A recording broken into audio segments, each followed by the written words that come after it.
Morning on the banks of the Nile, you awaken to the sound of the Nile's steady breathing, a ripple of water against the sun-baked banks near the town of Per-Bastet, not far from Memphis, the ancient capital. The sun is only just lifting above the eastern horizon, but the scribes of the House of Life are already stirring. You are one of them now, seated cross-legged on a reed mat beside a dozen other scribes. The air is still, heavy with dust and the faint scent of incense drifting from a nearby temple. Your workplace is not what modern minds might picture as an office. There's no stone building, no desk with drawers, just shaded porticos, narrow, wooden shelves lined with papyrus scrolls, and the ever-present hum of people copying, tallying, and annotating. The tools are simple but sacred. A wooden palette with a strip of red and black ink, a sharpened reed pen, and a pot of clean water, replaced every morning by an apprentice. But the work is anything but simple. You're part of Egypt's bureaucratic engine, the scribal class that quietly governs everything from granary records to tax assessments, temple receipts, and legal contracts. The pharaoh may be divine, but without your careful marks, he would not know how many sacks of barley are owed from a village, or whether the temple of Hathor has received its due offerings. The empire rests on ink. Today's task is familiar. You're reviewing shipment logs for fish deliveries from the Delta region. This morning alone, 6 boats have arrived, each carrying clay jars filled with dried catfish, mullet, and something, loosely labeled as marsh catch. You carefully copy the details into a master scroll, noting weights, taxes, and temple shares. The numbers are not difficult, but the ink must be measured precisely. Red ink for headings, black for body. Text, sloppy columns are frowned upon. A bell chimes faintly. Not a bell as one might imagine, but a copper gong tapped by the head scribe. It's time for the morning pause. Not quite a break, not quite a ritual. You stretch your legs and walk out into the courtyard, where a small gathering forms beneath a sycamore tree. This is the moment you've come to savor. The temple steward arrives with jugs of lightly spiced barley brew, cold from the storage pits. Alongside it, small cakes made from ground tiger nuts and honey are handed out, sustaining, sticky, and not entirely unpleasant. This is your version of an office. Coffee break. It's not formalized, not yet. But every scribe knows this pause in the day is necessary, not just to rest your fingers and straighten your spine, but to exchange bits of news, local gossip, or occasionally a riddle. One scribe boasts that his scrolls were complemented by a tax overseer. Another grumbles about the poor quality of ink provided by the warehouse. You nod, chewing your cake slowly, letting the mild buzz of barley beer soothe the heat already rising in the courtyard. In many ways, this tiny intermission, this shared moment under the sycamore, is what keeps the scribal world spinning. Without it, the repetition might turn to madness. After all, much of your work involves copying nearly identical logs, hundreds of times, across weeks and months. You return to your station. The scrolls await. The office hums again, not noisy, but busy. Across the courtyard, another team is archiving old records from the last season. Papyrus is fragile, prone to mold and wear, so copies are constantly made. The oldest scrolls, if damaged, are ceremoniously burned. The ashes are scattered into the Nile, returned to the lifeblood of the land. You think about this often as you scribe. The impermanence of it all. Your lines, precise and elegant, will one day fade. Your notes on fish weights and temple taxes will eventually be discarded, replaced, rewritten, and discarded again. And yet, the work matters, deeply. Behind you, an elder scribe hums softly, a tune you've heard before. It's an old song, one taught to scribes in training. The pen is a chisel, the scroll a wall, each word a brick that holds the hall. There is pride in the monotony. If you know how to look for it. At midday, the sun is high and unrelenting. A few scribes shift positions to catch the shade. You remain still, finishing a line on a temple receipt. 12 amphorae, marked for Osiris, signed in presence of apprentice Kasa. Your handwriting wavers slightly. It's the heat, you tell yourself. Then comes a question, softly, as if barely asked. Do you think they'll remember us? A junior scribe murmurs beside. You pause, reed pen hovering over the scroll. He's barely older than 16, new to the records division. His fingers still tremble slightly when copying formal text. Remember us? You repeat. Double quote yes. Us, the scribes. We write everything. But will anyone read about us? You don't answer right away. Instead, you stare at the line you've just written. Your name will not appear on this scroll. Most scribes' names never do. The credit goes to the official, the overseer, the god to whom the document is dedicated. Maybe, you finally say. Maybe one day they'll wonder who inked the margins. The boy nods, not satisfied, but not disappointed either. He dips his pen in the ink again and resumes his copying. You glance toward the temple wall. A faded inscription there once told. The story of a priest who balanced accounts for 5 decades. Now the top half of his name is gone, eroded by wind or scratched out by rivals. Still, the story is there. Half read, half remembered. You wonder, quietly, in 1,000 years, who will be left to care about the ones who wrote everything down and were rarely written about themselves? Section 2. The scrolls beneath the temple. The second half of the day begins not with a trumpet or an announcement, but with a slow, almost ceremonial shift in the shadows. As the sun leans westward, the heat begins to settle, and the steady rhythm of the scriptorium resumes. The scribes return to their reed mats, some murmuring short prayers to Thoth, out of writing in hopes of avoiding mistakes. A single error, an extra tally, a misplaced line, can unravel a week's worth of careful accounting. You've been assigned to a new task this afternoon, assisting in the temple archives, an honor granted only to the most accurate and patient scribes. The archives lie beneath the temple of Bastet, down a narrow corridor lined with sandstone, lit by carefully placed oil lamps. This is where the oldest, most sacred scrolls are kept, records of past pharaohs' decrees, tax policies under Ramses II, and temple land holdings going back over a century. You follow a senior scribe named Mena, a thin man with ink-stained fingers and an air of quiet authority. He doesn't speak as you descend the stone steps, but you can hear the slight squeak of his reed sandals on the smooth floor. The walls are painted with scenes of divine scribes at work. Thoth himself is shown weighing words against feathers, judging their truth.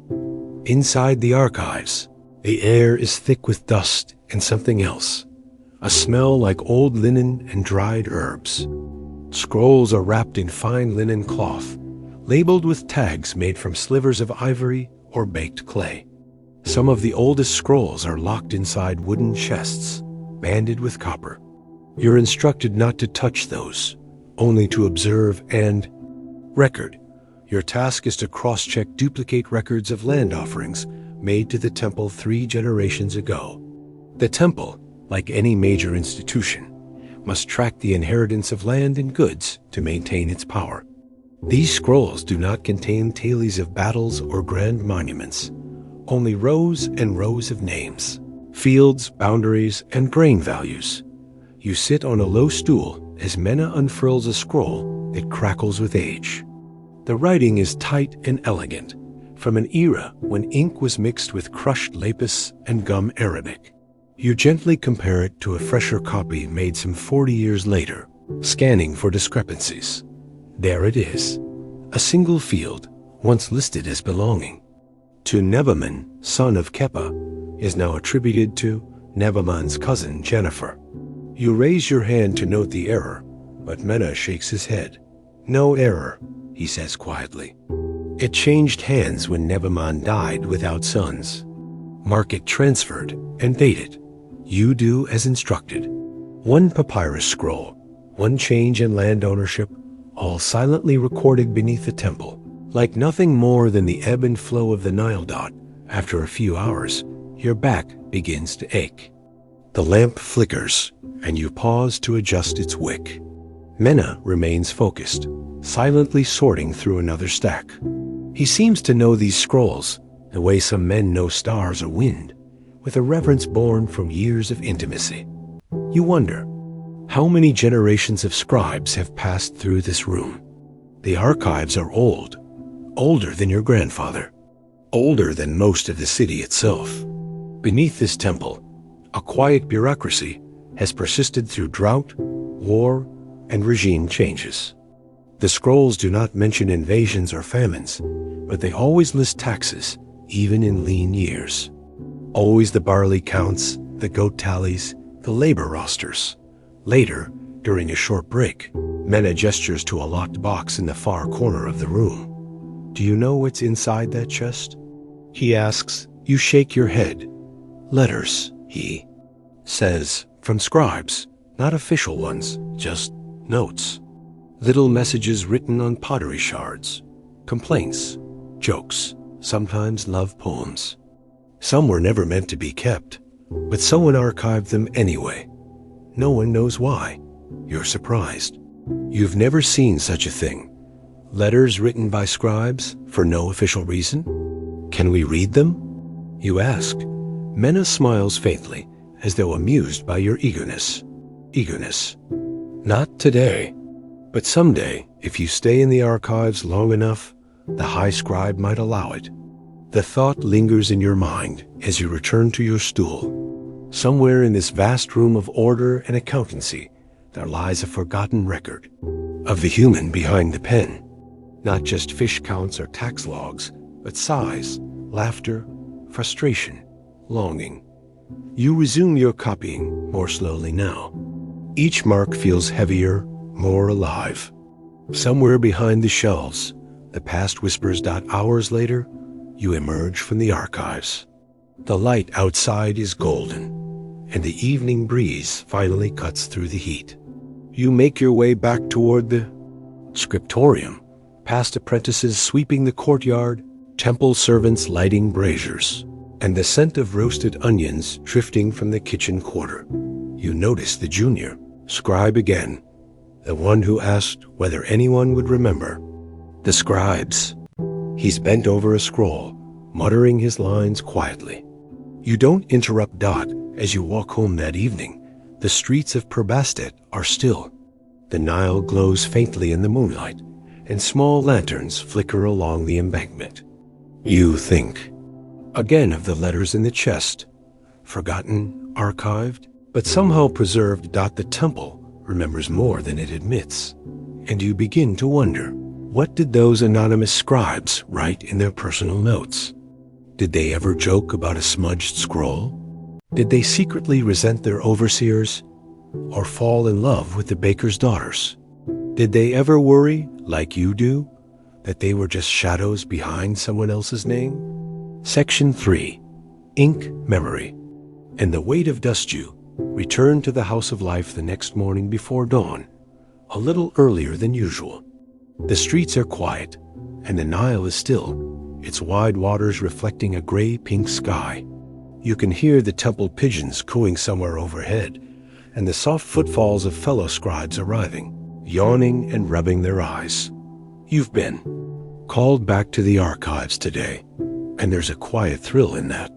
Perhaps it's the mystery of the letters in the chest, or maybe just the weight of history that clings to those underground halls like incense in the temple walls. Mena is already there when you arrive, seated with his legs tucked neatly beneath him, reading a scroll by lamplight. Without looking up, he gestures for you to join him. Today, he says, you will be working on the festival records, an intricate web of deliveries, distributions, temple donations, and labor assignments associated with the upcoming festival of Bastet. Though the festival itself is one of the more raucous events in the Egyptian calendar, known for its wine, boat processions, and loud music, the paperwork is, as ever, endless. You start by comparing two scrolls, one from the granary detailing how many sacks of emmer grain are to be donated, and one from the temple itself, recording how many loaves will be distributed to pilgrims. The numbers must align. If they don't, there are consequences. Hungry pilgrims make for poor worship. As you work, your thoughts drift again to that sealed chest in the corner of the archive. Mena notices. Still curious? He asks without pausing his reading. You nod.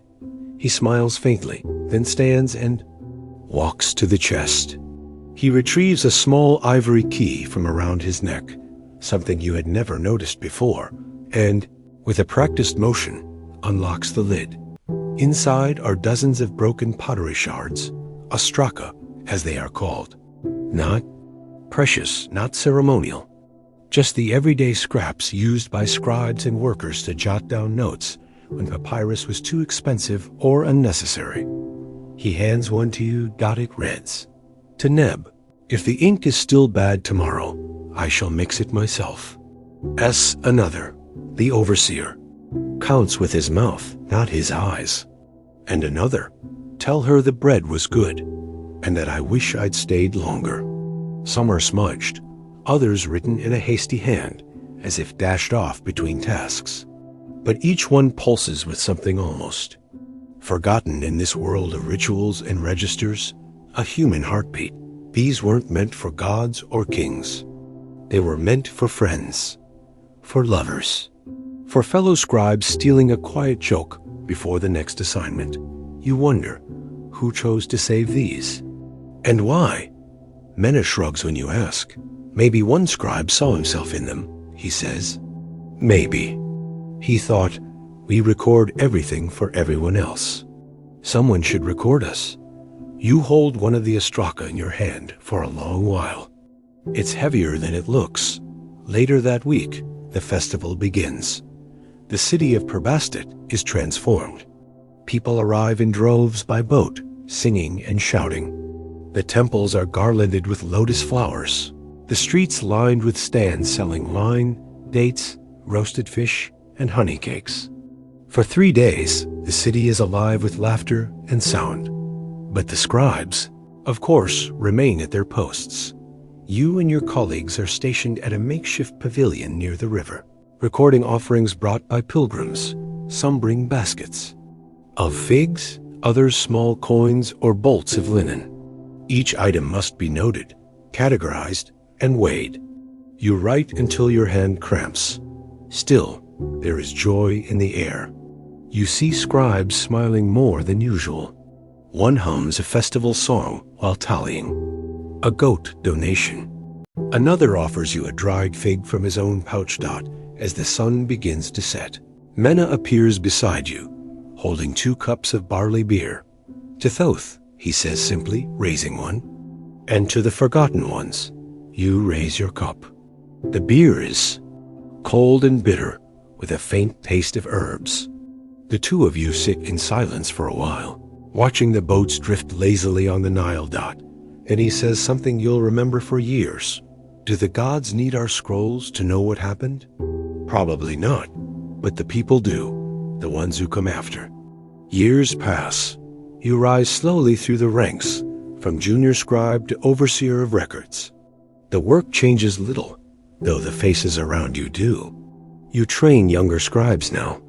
Teach them the art of even lines and precise ink ratios.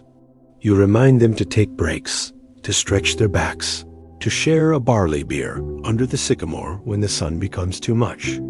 You keep one ostracon on your shelf, the one that says, "Tell her the bread was good, and that I wish I'd stayed longer." You never learn who wrote it. But somehow, that doesn't matter, because one day, you realize the office break under the tree, the soft clatter of reed pens, the shared glance over a slightly crooked scroll. These are not just footnotes to history. They are history. Not the kind carved into stone, but the kind that lingers in margins, in silences. In the slight curve of a well-drawn hieroglyph dot, you sometimes wonder if, far in the future, someone might dig through the archives and find your notes, your tax records, your fish tallies. Maybe they'll be bored. Maybe they'll smile. Maybe, just maybe, they'll remember that someone once sat right where you are now, hunched over a scroll, scribbling the numbers that kept an empire running. And so you ask yourself one last time, will they remember the scribes? Or just what the scribes recorded? The monks who folded laundry for a century, cloistered chores in medieval France section, 1 in story 2. A bell, a breeze, and a basket of tunics. The first bell of the day rings before the sun crests the wooded hills of Burgundy. Its soft, metallic tremor unfurls like mist over the tiled rooftops of the Abbey of St. Armand. You sit upright in your narrow cot, brush the sleep from your eyes, and rise to begin your day. Not with parchment or psalms, not with prayers, though those will come. First, laundry. You are Brother Matthew, a lay brother of the Cistercian order. Unlike the choir monks who chant Latin in the chapel, your vocation is more grounded, more tangible. Your work is fabric, water, wind, and soap. You are one of a small group of monks assigned to the laundry house, a role of steady, ceaseless labor that has existed within this cloister for more than a century. The monastic laundries are not often recorded in chronicles or illuminated manuscripts. The scribes prefer saints and sermons to steam and soaking tubs. Yet here, behind the walls of the monastery, laundry is a daily liturgy all its own, repetitive, orderly, and quietly vital. You dress simply in your work tunic, its hem stiff with previous washings. The fabric is thick, woven by the abbey's own weavers from coarse wool. Outside, the morning is damp and still. A low mist clings to the stone path as you make your way to the lavatorium, the large laundry courtyard near the south cloister wall. The laundry space is surprisingly vast. Stone channels direct clean water from a nearby spring into 2 long troughs. Beside them, large wooden vats await to be filled with boiled water, into which strong-smelling lye, made from wood ash and rainwater, will be poured. The first task is always sorting. Robes, habits, cowls, sheets, and hoods are stacked into heaps according to type. Each monk has a simple system of stitches sewn into the neck or hem of his clothing. Not initials, of course, but small, distinctive marks. A red X, a green square. A double line of blue thread. The system has been in place for as long as anyone can remember. Some say it was invented by Brother Eloy, who, back in the year 1183, washed the entire abbey's winter blankets single-handedly during an early frost. His mark, a single white loop, is still stitched into one old cowl kept for ceremonial occasions. Brother Gerard, the head of the laundry, assigns you to the rinsing trough. You roll up your sleeves and plunge your hands into the chilly spring water. Your fingers are already rough from years of work, and the cold barely registers.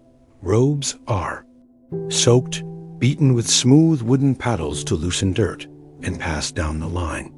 You take them and rinse thoroughly, lifting the heavy, soaked fabric and pressing it against the worn stones lining the trough. The motion is mechanical, rhythmic. Like prayer. You think of the countless generations of monks who have stood in your exact spot, repeating this motion. None of them remembered, none of them named.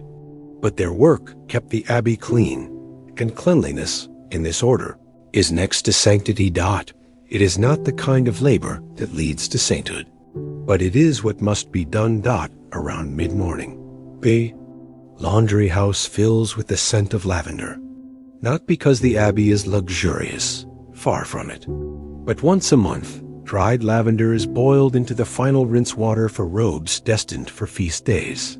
The scent lifts the spirits, and Brother Gerard always says it pleases the angels. A faint breeze rustles the drying yard, where rows of linen napkins hang from wooden poles. The wind is important. The abbey was deliberately built on a rise, where breezes from the north could assist in drying. It's why the drying yard faces away from the cloister, so the wind can catch the sheets as they flutter out at midday.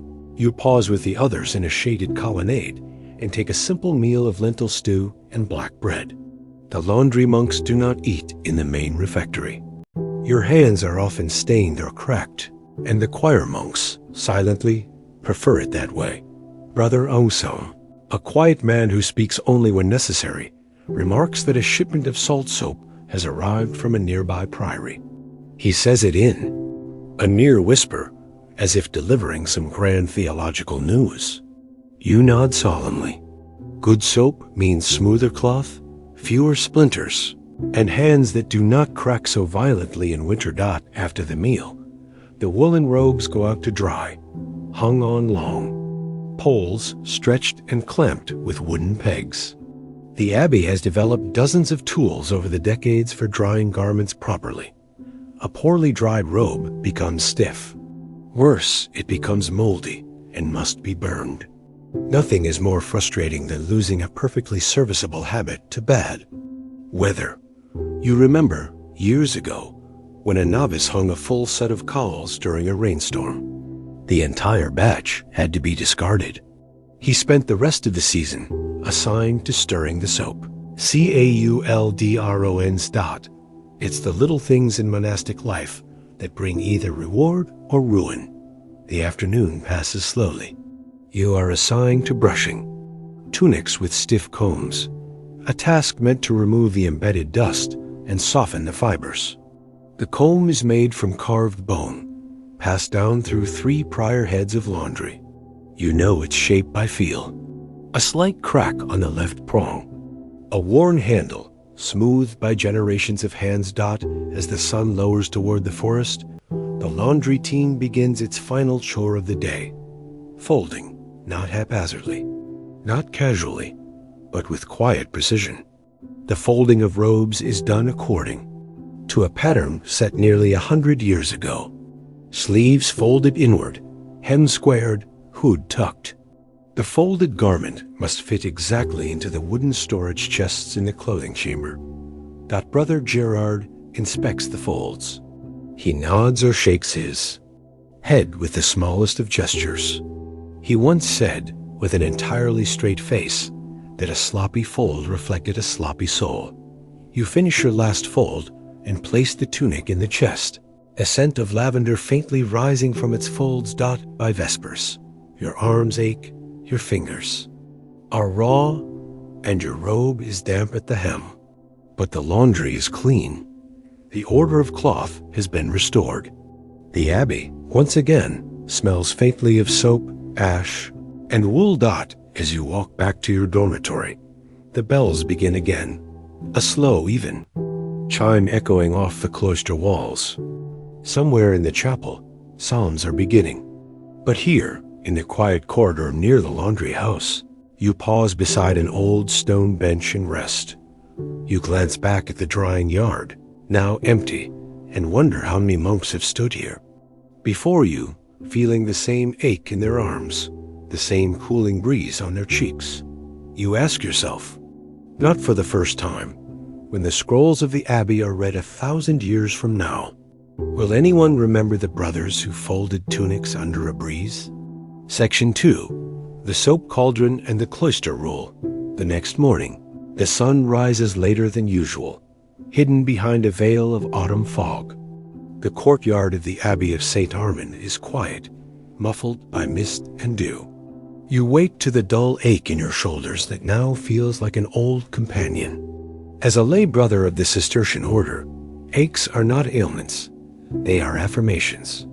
Today begins with fire, not the spiritual fire of the sermons or the candles in the chapel, but the earthy, smoky heat of the soap cauldrons behind the laundry house, massive iron pots set over stone hearths, each used to boil ash, water, and fat into a gritty paste the monks call la lessive.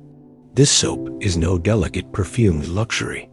It is pungent, abrasive, and honest. Brother Gerard stands over one of the cauldrons, poking it with a long wooden stirrer. He grunts when you approach, nodding toward a new pile of wood. The fires must be kept burning at a consistent heat for hours. Too hot, and the mixture separates.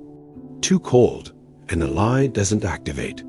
You take your place at the chopping stump nearby, splitting logs into manageable kindling.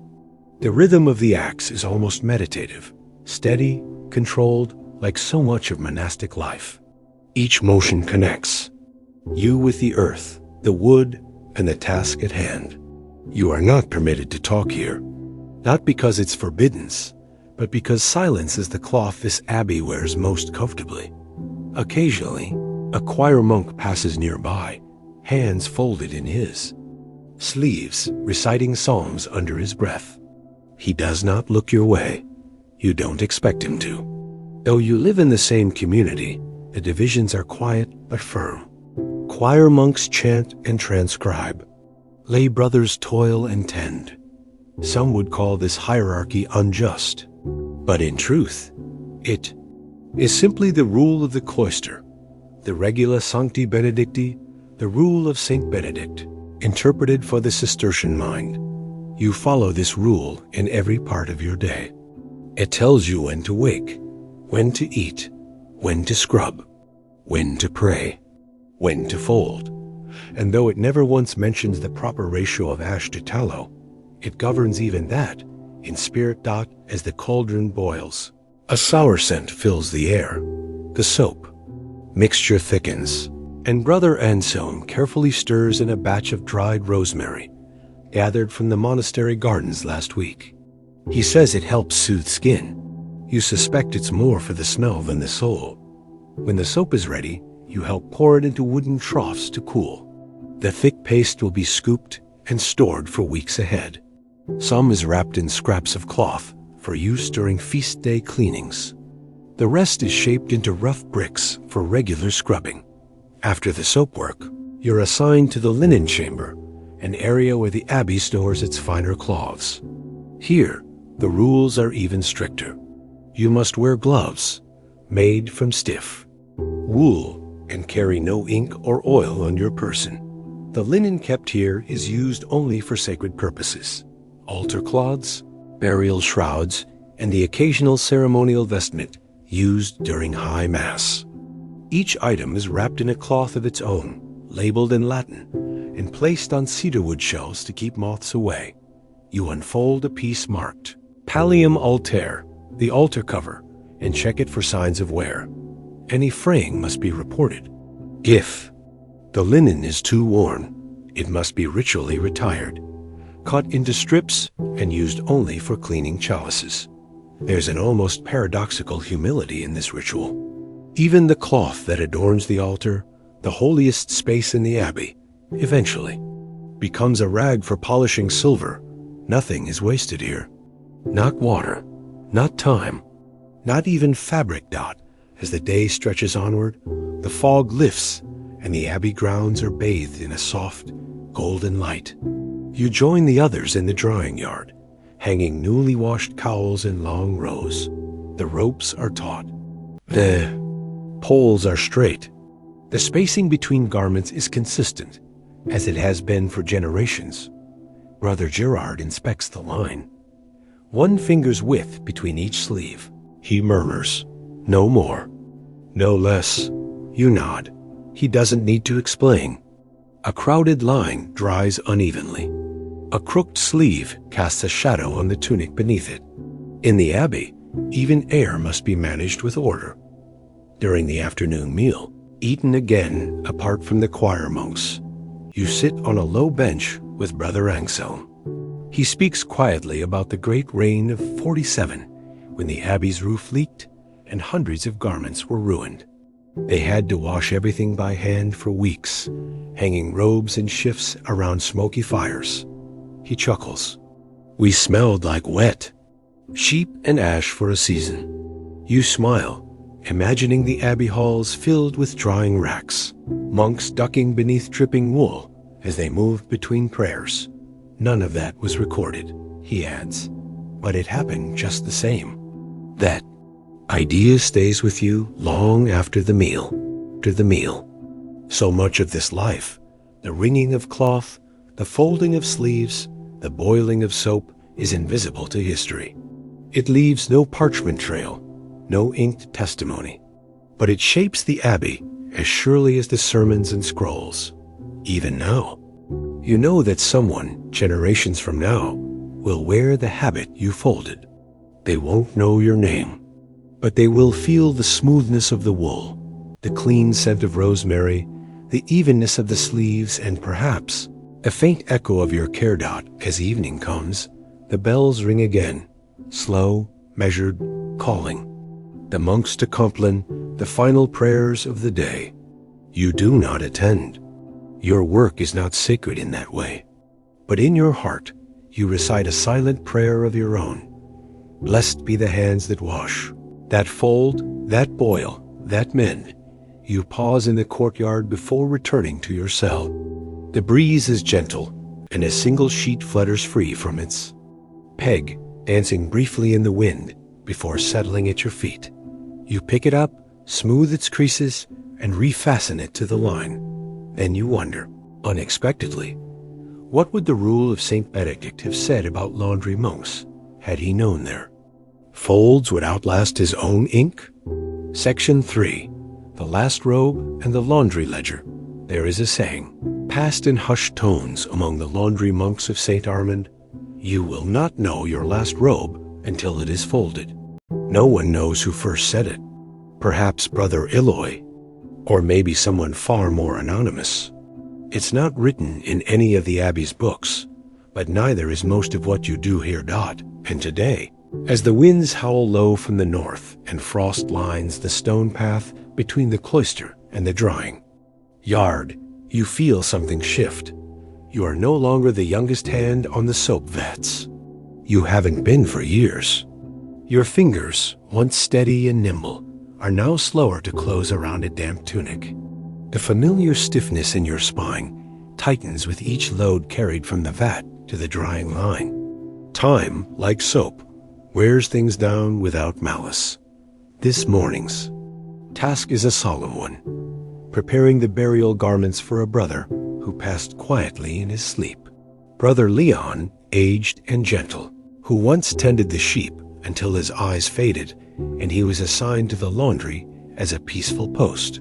You remember him fondly, his crooked smile when folding hoods, his tendency to hum Gregorian melodies while brushing cloaks. You find yourself reaching for his stitched tunic, marked with 2 small white crosses, and smoothing it on the folding bench. Death in the Abbey is not loud. It is wrapped gently and thoroughly, like the linens you place in cedar chests. You clean Brother Leon's habit, rinse it in lavender water, dry it with care, and lay it out beside the shroud. This, too, is part of your work. To launder a life one last time. As you finish the fold, Brother Gerard appears beside you. Is older now, perhaps the oldest in the Abbey, and leans more heavily on the walking stick carved from an old laundry pole. His voice is quiet. Come, he says. It is time you saw the ledger. You've heard whispers of this ledger. A cloth-bound book, not kept in the scriptorium, but tucked away in the laundry house itself, hidden beneath a false plank in the folding bench. It does not record theology. It contains no gold leaf lettering or elaborate initials. It is simply a list. Brother Gerard lifts the bench seat and pulls out a worn book. The cover is stained with soot and soap, but the pages are dry. He opens it, and you see neat rows of names, dates, notes, initials stitched into sleeves. A history not of saints or sermons, but of labor. Each page lists the monks who served in the laundry over the decades. Not their titles, not their virtues, just their names, their marks, their most frequent tasks. Brother Eloy, L. Stitch, soapmaker, 4 seasons. Brother Anselm, A. in blue thread, folding master, known for even hems. Brother Leon, XX, in white, brushed robes and silence, dyed winter, folded his own shroud. It is not meant for public reading. It is not declared during services or read aloud at feast days. It is for the brothers who remain. You scan the pages until you come to the most recent entry. Brother Matthew, green triangle stitch, steady hand, folded with care. Still folding. You trace your name with your finger. It feels quiet, humble, entirely right. You close the ledger and place it gently back into the bench. At evening, as you eat your simple meal beside the fire with the other lay brothers, you feel something shift in the rhythm of the laundry house. You notice Brother Henry, the youngest, counting spaces on the drying line with his fingers, lips moving silently to the same measurements you once learned. You watch as he adjusts. A peg smooths a cowl and carefully folds a robe with reverence. And you understand, as monks always do, your hands will not fold forever. But the work will continue. Someone else will count the space between sleeves. Someone else will rinse the cloth in rosemary water. Someone else will tend the ledger. A few weeks later, you receive an instruction from the abbot, unusual for a laundry monk. He requests that you prepare a short report on the abbey's soap-making practices to be shared with another Cistercian house in the north. Their laundry fell into disrepair after a fire. They've heard St. Armand's has never missed a wash day in over a century. You take your seat at a low desk and begin to write. In the matter of lye, we prefer ash from dry wood.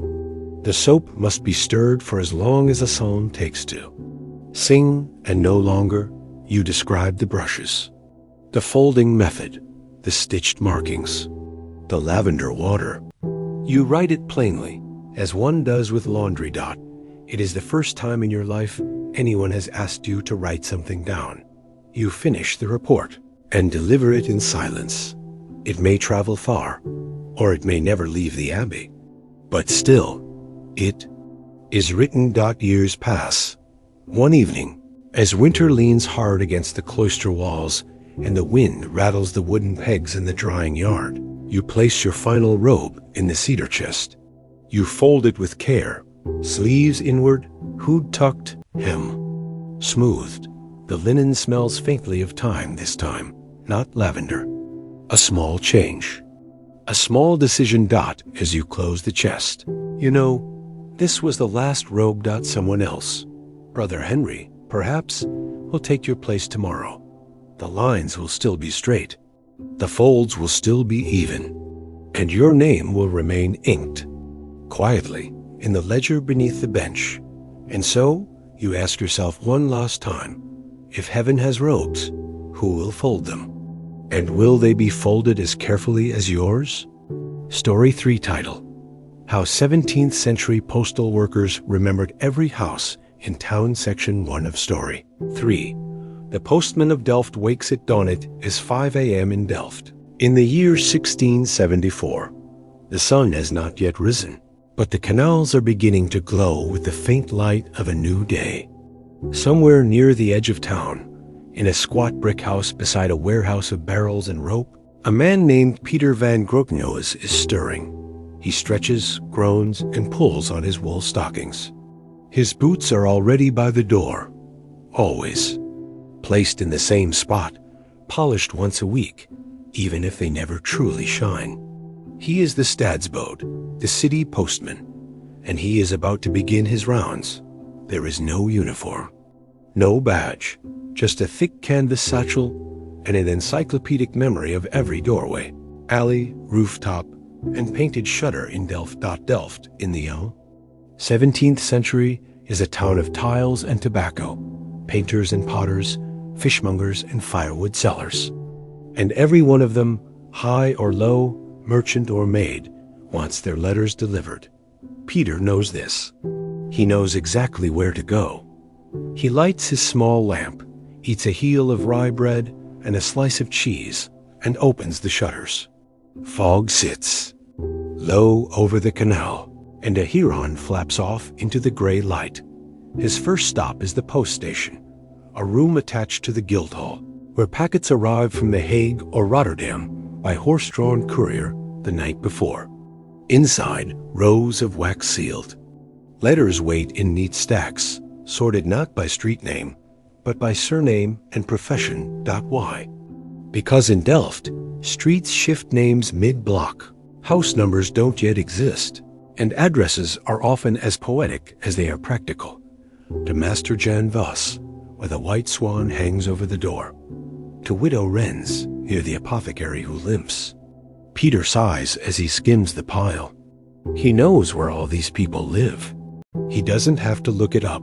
His mental map of Delft is better than any printed chart. He loads the letters into his satchel, tightens the straps, and heads out. He walks fast, not out of urgency, but efficiency. The bricks of the narrow street are slick with dew. Laundry flaps above the alleyways like silent flags. The milkmaid gives him a nod as she opens her stall. His first delivery is to Cornelis the bookseller, whose shop is nestled between two narrow houses, one painted yellow, the other perpetually leaning slightly westward. Cornelis always receives foreign newspapers, not to read them, but to cut out the woodcut illustrations and paste them into his ledger. Peter knocks gently on the shutters. A moment later, a letter is passed through a crack in the window, and a coin returned with it. His delivery fee. Standard rate, 1 stuiver per letter. He thanks Cornelis, pockets the coin, and moves on. He passes the fish market, where two women are already arguing over the freshness of a haddock. Then a letter to the tailor's wife, who insists on reciting the names of everyone she's written to this week, as if checking her own memory against. His dot next, a winding walk through Papendrecht, past the home of a man who once received 5 love letters in one day, each from a different woman. Peter had memorized the handwriting by the third. There is no list to check, no clipboard, no map. Everything is remembered. The red shutters on the baker's house, the door knocker shaped like a lion's paw, the alley that smells of turpentine, and must always be entered from the east, lest you scare the artist's cat and earn a scolding dot by midday. The sun peeks out, and Peter stops briefly at the small tavern, known only as De Drie Flessen, the 3 bottles.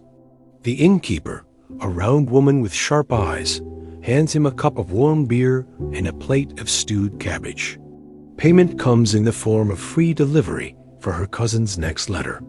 He agrees dot as he eats. He listens. Gossip flows faster than they. Beer. A merchant's daughter has eloped. A printer's apprentice is suspected of copying Forbidden's pamphlets. The city's bellringer is said to be drunk every 3rd Thursday. Peter notes it all. Why?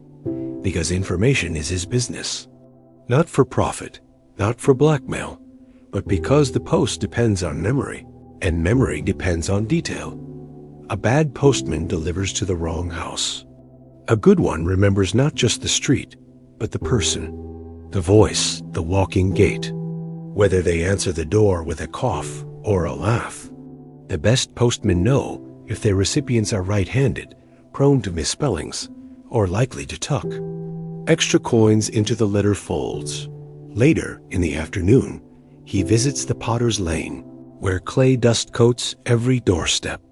A young boy hands Peter a stack of outgoing letters. The boy cannot read them, but he knows they go to the man with the green gloves, the widow who bakes almond cakes, and someone in Harlem who used to smell like oranges. Peter nods. He knows all 3 dot, then he turns toward the western quarter, where homes are larger and the doors are polished. The lawyer's wife, who tips well but never smiles. The retired sea captain, who insists on addressing his letters to harbors. Unknown. The chemist, who writes only in Latin, as if daring the recipient to understand. Peter climbs 6 steps to the next house, an unusually high stoop for Delft, and knocks. A man answers. Not the usual one. Yes? The man says, I have. A letter for Magdalena Jans. Peter replies. She passed last week, says the man. Peter lowers his eyes, nods once, and withdraws the letter. He will not deliver it. He will return it to the guild post office, mark it with a soft charcoal X, and place it in the box for unclaimed mail. Perhaps someone will pick it up. Perhaps not. He continues his route, feet growing heavier, though he does not slow. By late afternoon, his satchel is empty, but for a few coins, one pastry he saved from the baker's wife, and a small folded note someone slipped into the side pocket without payment. He does not read it. That would break the trust. But he does glance at the outside. To Peter, postman of Delft. Thank you. He smiles faintly, then tucks it in his coat and turns toward home. As the light fades and the canal mists return, Peter van Grokneus steps back through the door of his narrow brick house. He hangs his bag on the hook by the door, sits down on the bench beside the hearth, and begins a ritual he never skips. He takes a stub of graphite, a scrap of paper, and makes a list. Not of names, not of streets, but of everything he saw today. Boy who could not read, but remembered the almond cakes, the woman who always answers with a sneeze, the stoop that now stands empty. He does not keep these lists. They are burned with kindling the next morning. Because what matters is not the record. What matters is remembering. And as he stares into the fire, you wonder what happens when the postman forgets and no one else remembers where the red shutters used to be. Section 2. A map made of memory and mud. The next morning in Delft arrives as it always does, with the soft splash of water pails being filled at the canal and the clatter of shutters swinging open on iron hinges. The mist is lighter today, and sunlight streaks through the narrow alleys like golden thread through gray cloth. Peter van Grokneus, city postman, sits at his tiny wooden table, finishing the last corner of a buttered heel of bread. Outside, his boots are already warming near the fire. His satchel waits nearby, slumped against the door like a tired dog. Before he leaves, he opens a small box beneath the bench by the window, a box no one but he ever opens. Inside are scraps of parchment, a broken wax seal in the shape of a lion's head, a ribbon once tied around a letter, and a piece of a door knocker that fell off mid-delivery in 1669. It is not sentimentality that makes him keep these things.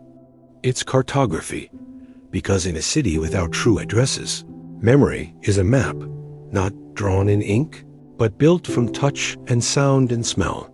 He slips the ribbon into his coat. Its frayed end reminds him of a widow on the East Canal who once tied her letters with the same shade of blue and heads out.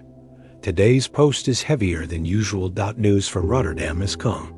There's talk of grain shortages, and so letters are flying between merchants, millers, and innkeepers.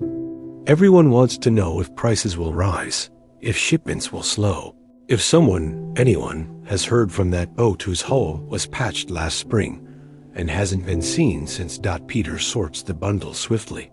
He doesn't read their contents. Of course, that would break trust. But the exteriors speak loudly. Hasty handwriting, multiple seals, a sharp scent of ink not yet dried. These are urgent letters. His satchel full, he walks out into Delft. First, the long narrow canal near the tile workshop where the clay dust coats even the ducks. He delivers 3 notes to the potters, thick-fingered men who scowl at numbers but treat written news with reverence, like porcelain not yet glazed. Then through the southern district, where the roads are uneven and muddy. The cobblestones. They were promised years ago, but the city ran out of money. Still, Peter walks confidently, stepping over puddles he's known since spring. He even knows which stones wobble, which curbs bite the boot if misjudged. At a small house with a green-painted door, he knocks once and waits. A girl answers, maybe 7 or 8 years old, and hands him a small cloth-wrapped coin with one hand. while balancing a bundle of tulips in the other. "No letter today," she says proudly. "But Mama says thank you for yesterday's." Peter nods and tips his hat. He remembers the girl's mother had been waiting for news of her brother, a printer in Leiden. Yesterday, that letter had arrived, thin, worn, and marked by 3 fingers' worth of soot. It had made her cry. Whether from joy or sorrow, Peter hadn't asked. That is not the postman's place. Mid-morning brings Peter to the weaver's row, where 2 letters are addressed simply. To the house with the cat that sings. To Janik, who smells of lemon soap and keeps 3 mirrors on her wall. It's not absurd. It's normal. Delft's postal workers have operated this way for decades, maybe longer. Without numbered houses, the post relied on descriptions and an extraordinary human skill. Pattern recognition. Peter remembers when he was a boy and apprenticed under an old courier named Willem, who could deliver blindfolded. Willem said a real postman could remember a person by the sound of their door latch alone. Willem would say, "There are 12 Nortons in this town. You don't sort them by the name. You sort them by the kind of door they open, how fast they blink, whether they eat fish or bread at midday." At the time, Peter thought it was nonsense. But now, he understands. By midday, he arrives at a door with a dent in its frame, caused by a cart during a festival 10 years ago. The dent was never repaired. This is where he delivers letters. To the spice merchant, who writes constantly to cousins in Batavia and London. The merchant, a rotund man with sharp eyes, greets him at the threshold. "Post for me?" he asks, already expecting. Peter hands him 3 folded sheets, all sealed in wax the color of dried blood. The merchant opens one immediately, sniffs the paper, and grunts. Clove prices have tripled in the Indies. It will change everything. Peter nods, but says nothing. He is not a businessman. But he knows this news will ripple through the city. The baker will adjust his recipes. The brewers will complain. The barber surgeon, who uses clove oil on his blades, will raise his rates. All from one line in one letter. A city breathes through. It's paper. In the early afternoon, Peter rests briefly on a bench by the old church, beneath a carved stone angel whose face has eroded to a smooth oval. From here, he can see 6 routes, one toward the fish market, one toward the guild halls, one toward the poor quarter, where roofs sag low over the cobbled streets. He doesn't need to check his satchel. He knows exactly who is next. An old man named Christian, retired from the shipyards, lives alone in a crooked house with a black door and a broken bell. Peter knocks in the usual pattern. 3 soft taps and a pause, and waits. The door opens a sliver. "Yes, I've a letter from your daughter." "The one in Haarlem." The old man nods slowly, then reaches into a jar by the door and produces a silver coin, far more than the postage fee. "Keep it," he says, "for the walking." Peter accepts it without protest. Late in the day, with only 2 letters left, Peter makes his way to a house so new, the plaster still smells fresh. A note is pinned to the door, deliveries to the back. "Ring the bell twice. Do not startle the dog." He complies. A woman answers, unfamiliar to him, and he hands over the letter. "You're the one who knows all the houses, aren't you?" she asks. "I know a few," he replies. She smiles faintly. "People said you'd find us, even without an address." He tips his cap again. Houses change. People move. But if someone says thank you, I usually remember where they live. As the sun begins to dip, Peter returns home. He unbuckles his satchel, hangs it on the same hook, and lights a small candle. From a drawer near the hearth, he removes a book. It isn't official. It isn't sanctioned. But it's his. Inside are sketches. Not maps exactly, but reminders. Blue door, 3rd from canal. Smells of nutmeg. Laughs before speaking. Tiny notes to jog memory. He adds a new one. Woman. In new house. Bell twice. Friendly dog. He closes the book, puts it away, and tends to his supper. And as he stirs his pot of beans, you wonder, when a city changes its streets and paints over the signs, what happens to the memories that were once built into its bricks? Section 3. The letter with no name. By the following week, the fog in Delft is thicker than usual, thick enough to blur the outlines of buildings and make even the canal bridges appear like ghostly ribs in the morning gray. Peter van Grotenhuis ties his cloak tighter around his shoulders and pauses at the doorway, listening. He doesn't rely solely on sight to find his way through Delft. In weather like this, he listens.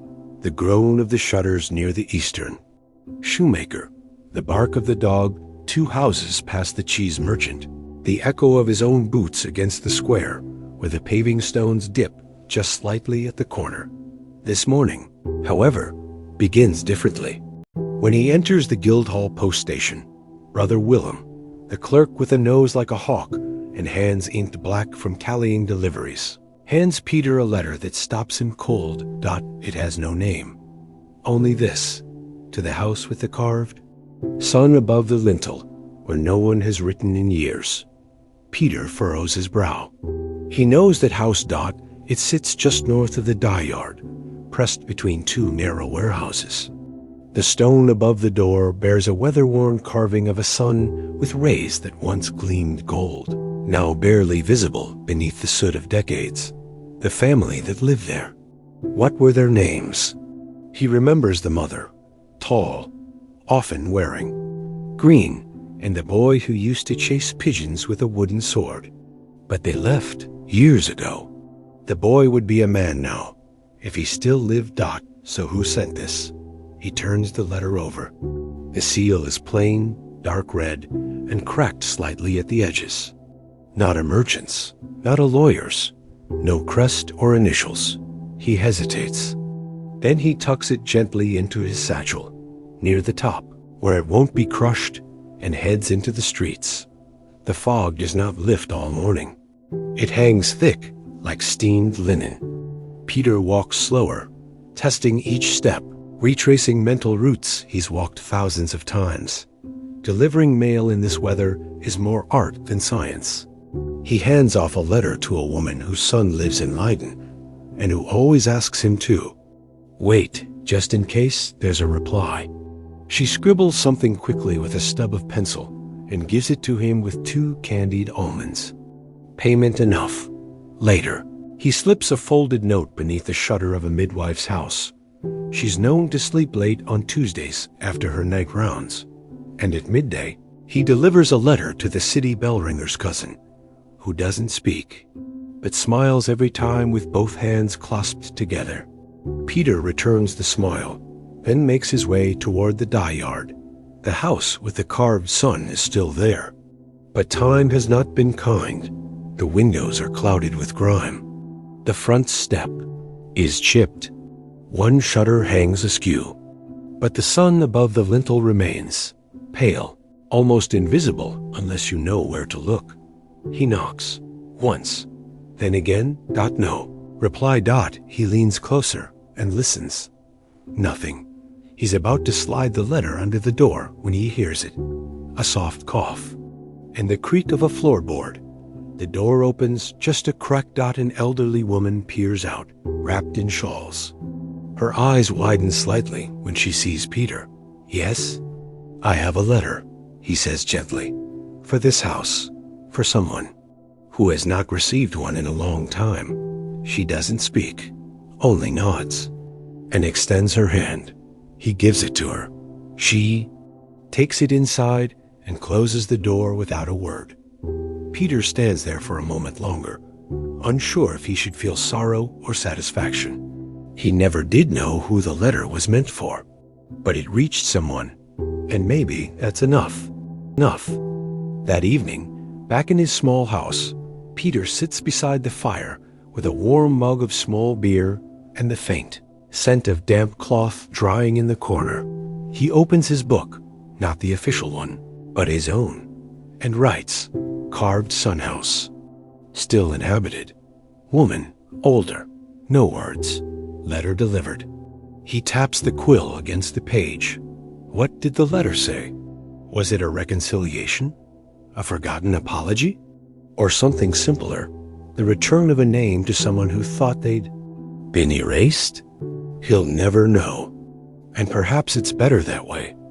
He closes the book dot in the final drawer of the cabinet. He keeps a pile of old notes marked undelivered. Some are addressed to people who have moved. Some to houses that burned. Some to names he no longer remembers. He opens one and reads the front. To Peter the postman. For when you forget. He doesn't open it dot.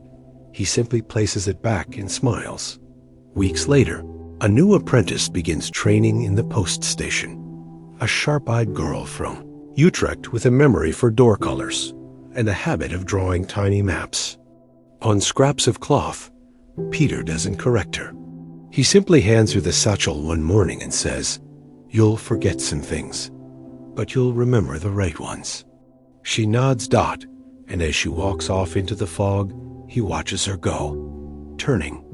Left where the laundry lines hang, right where the brick has been replaced with slate, and straight on toward the spice merchant, who still asks about clove prices. Peter sits down on the stone step and closes his eyes. The city buzzes around him. He can name every house, every latch, every voice dot, and yet, even the best maps fade. In time dot, and so you wonder, in a world now ruled by numbers, screens, and satellite pins, who will remember the door with the carved sun? Story 4 title: What Renaissance Dentists Used Before Toothpaste. Section 1 of Story 4. Morning breath in Florence. 1512. The year is 1512. You are in Florence, and the Arno River is already shimmering with early morning light. The streets are narrow, and still, echoing only with the soft sweep of a broom here and the shuffle of wooden clogs there. From an upper window, someone pours out a bowl of yesterday's rinse water, careful not to splash the doorway below dot. Inside a modest home near the Via del Terme, a merchant is waking. His name is Matteo. He has a respectable trade in dyed cloths, a growing paunch, and like many Florentine men of his standing, a fear of malodor, bad breath. Not because of romance or personal pride, but because of something far more important in Renaissance Italy. Public conversation. In Florence, people talk all the time. In shops, in streets, in baths, in front of bankers, and behind the backs of bishops. One's words, and how they smell as they exit the mouth, are part of one's public identity. Bad breath can shame you.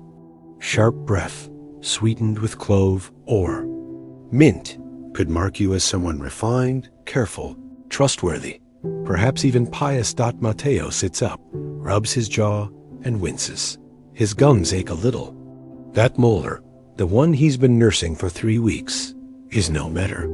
But today he has meetings, and the mouth must be prepared.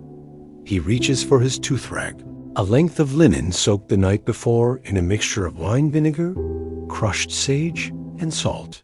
He rubs it along his teeth methodically. No toothpaste. Number. Brush. Just fabric and friction. This was the standard of oral hygiene for centuries, long before toothbrushes came to Europe, long before minty gels and plastic tubes. The Italians of the Renaissance used toothcloths, powders, and herbal rinses. Clean teeth meant clean thoughts. Or, at the very least, clean deals. After wiping his mouth, Matteo opens a tiny wooden box on his windowsill. Inside is a mix of powdered oyster shell, burnt alum, and pulverized rosemary, his dentifrice. He pinches a bit between his fingers, sprinkles it on his tongue, and lets it sit. The saltiness makes his eyes water. The rosemary masks the sting. The recipe was given to him by a barber who had trained in Venice. That barber swore it would preserve the teeth, harden the gums, and drive away the demons of rot. Matteo wasn't sure about the demons, but he hadn't lost a tooth in 5 years. Yet his wife, Lucia, enters the room holding a jug of warm water. She watches him with quiet amusement. "You still using that oyster dust?" He shrugs. "It's kept me talking." She laughs and offers him a clove to chew, the Florentine housewife's final touch for oral dignity.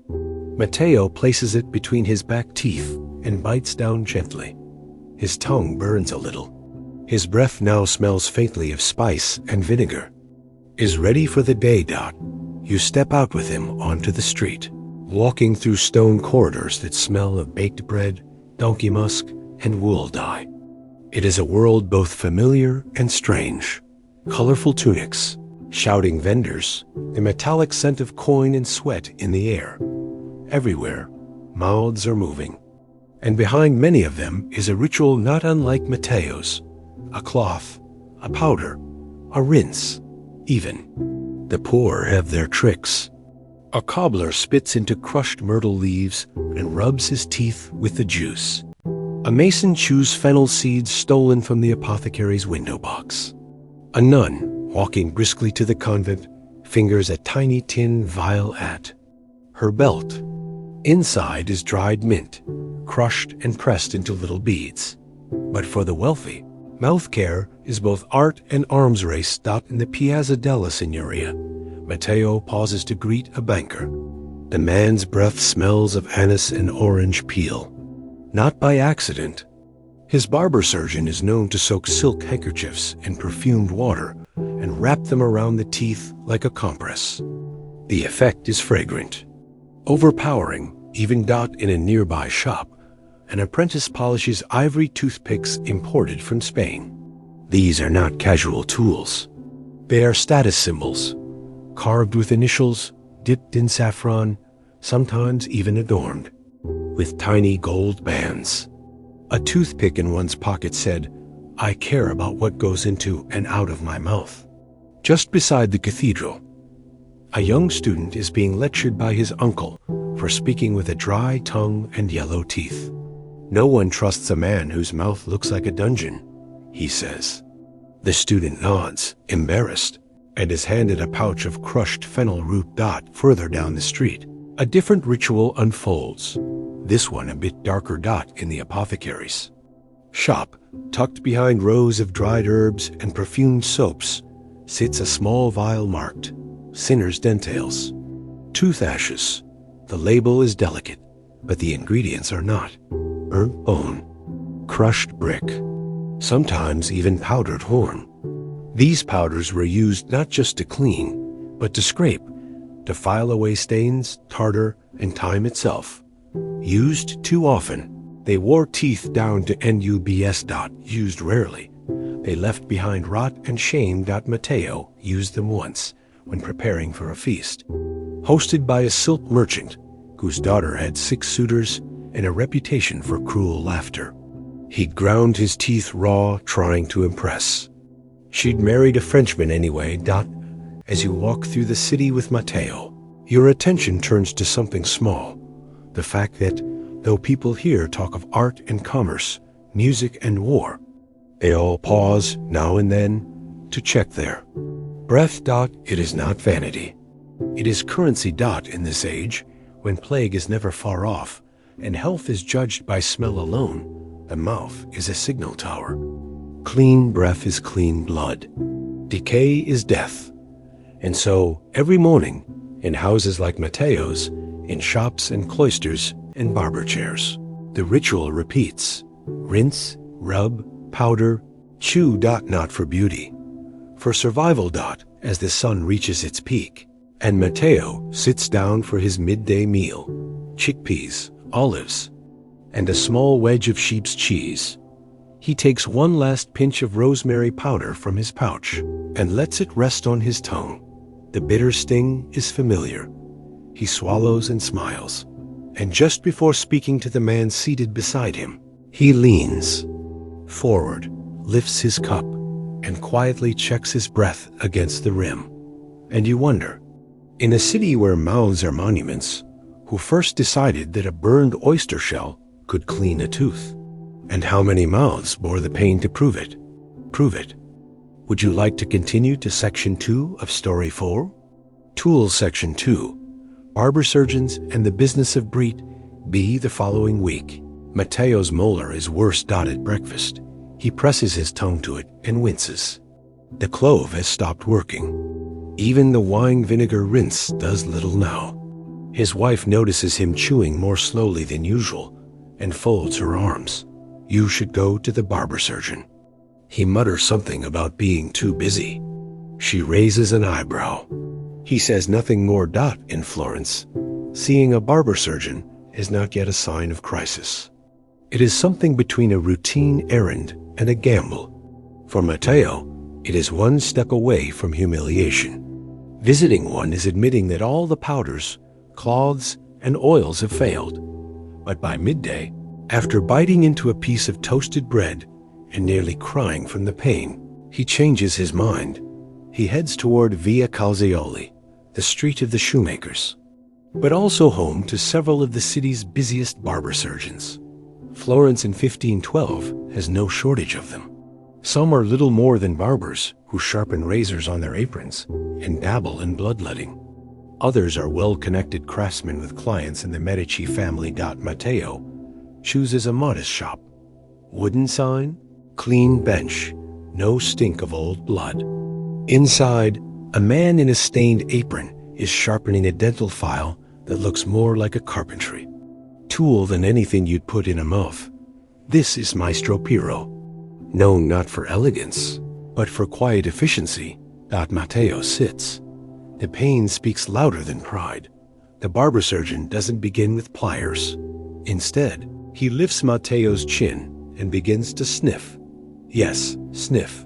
A practiced Renaissance dentist could diagnose decay not just by sight, but by smell. Rotten teeth produced what they called fodor oris, and it was measured like a baker assesses dough, with hands and nose. Maestro Piero nods, mutters something about vinegar breath masking, deeper problems, and then reaches for a pewter bowl. From a shelf, he selects 3 powders: dried sage, powdered charcoal, and a fine white grit known only as pumice of Siena. Together, they make a rough, ashen paste. He dips a curved instrument into the paste and gently applies it to the tooth, working it into the gum line. Matteo nearly jumps out of the chair. The treatment is part ritual, part abrasion. These barbers believed that rubbing out decay could stave off extraction. In truth, it often only delayed the inevitable. After the scrubbing comes the rinse, a sharp swish of rosewater infused with salt and clove. It burns. Matteo grits his teeth, the ones that don't hurt, and swallows the taste of iron and flowers. Maestro Piero steps back. It will hold for now, he says, but the root is hollow. Matteo nods, understanding. The barber offers him a soft leather chew, soaked in camphor, a temporary numbing agent. The pain fades to a throb. He pays 2 florins, receives a short blessing from the assistant, and walks out into the light, humbled but able to talk again. This is how dental care worked in the Renaissance. A strange blend of medicine, tradition, superstition, and showmanship. For example, many barber surgeons hung extracted teeth from strings in their shops, not to boast, but to reassure. Each one was proof. This patient lived. Some went further, carving ivory models of diseased teeth or displaying medieval tooth diagrams beside their razors and scissors. They would point and explain. This one cracked by biting too many almond shells. This one lost to love. The girl left, he stopped chewing, and the tooth died. There were tooth charms, too. One common belief was that carrying a wolf's tooth in your pocket could prevent your own from rotting. Others wore small lead amulets inscribed with prayers, such as, San Apollonia, protect these bones from fire and worm. Saint Apollonia was the unofficial patron saint of toothache sufferers. She had her own tooth pulled by Ramon torturers. Ever since, people whispered her name whenever they winced at cold wine or clutched their jaw at night. You follow Matteo through the afternoon, now watchful for those subtle signs of oral care across the city. At the convent bakery, the young novices chew juniper berries before speaking to the abbess. A subtle hint of piety and politeness. In the spice market, a merchant tries to impress a French trader by casually dropping the name of a Moorish toothpaste he claims to import, a blend of cardamom, dried lime, and crushed bone. The Frenchman is unimpressed, preferring his own barber's concoction of chalk and vinegar. At a small tailor's stall, a woman spits discreetly into a cloth after chewing a bit of cinnamon bark. The cloth is already streaked with faint gray, signs of frequent use. She folds it tightly and tucks it in her sleeve. To carry a personal toothcloth was common among the more refined classes, often embroidered, sometimes perfumed, a subtle way of saying, "My mouth is not your concern. I take care of it myself." By early evening, Matteo stops at a small wine shop near the Ponte Vecchio. The owner, Baldassare, is old, half-deaf, and famously proud of having all his teeth at age 72. "How's your bite today?" he calls, lifting a clay cup in greeting. "Better than yesterday," Matteo replies, sipping from his own. They talk of trade, of wine, of a friend's failed business in wool. And beneath it all, the unspoken comfort of mouths that don't betray them. Before he leaves, Baldassare offers Matteo a gift, a small bundle of iris root, dried and wrapped in muslin. Chew it gently, sweetens the breath, keeps the rot at bay. Matteo accepts it with a nod that he has used it before. It tastes faintly of violets and dust. Odd but pleasant. That night, before bed, Matteo lights a candle and unwraps the root. He chews it slowly, letting it rest near the molar. The pain is distant now, not gone, but tolerable. He rinses once more with rose water, pats his jaw with a warm cloth, and lies beside his wife. The city outside is quiet. Somewhere, a dog barks, and you think, as the candle flickers low, how many nights in history ended with a jaw clenched against rot?